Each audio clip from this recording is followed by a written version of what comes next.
La natura ens diu que el temps passa, com aquestes fulles que veiem aquí, però també ens diu que hi ha resurrecció, que hi ha vida.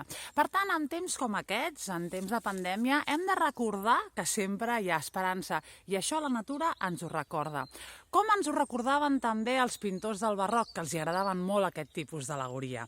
Al meu proper curs, al barroc, el dediquem al barroc, als grans autors del barroc, a l'alegria de Frans Hals, a l'intel·lecte de Velázquez, el coneixes a si mateix de Rembrandt, amb totes aquestes claus que ens donaran els propis autors per fer front a temps convulsos, com els seus, perquè el barroc també era temps de peste, de pandèmia.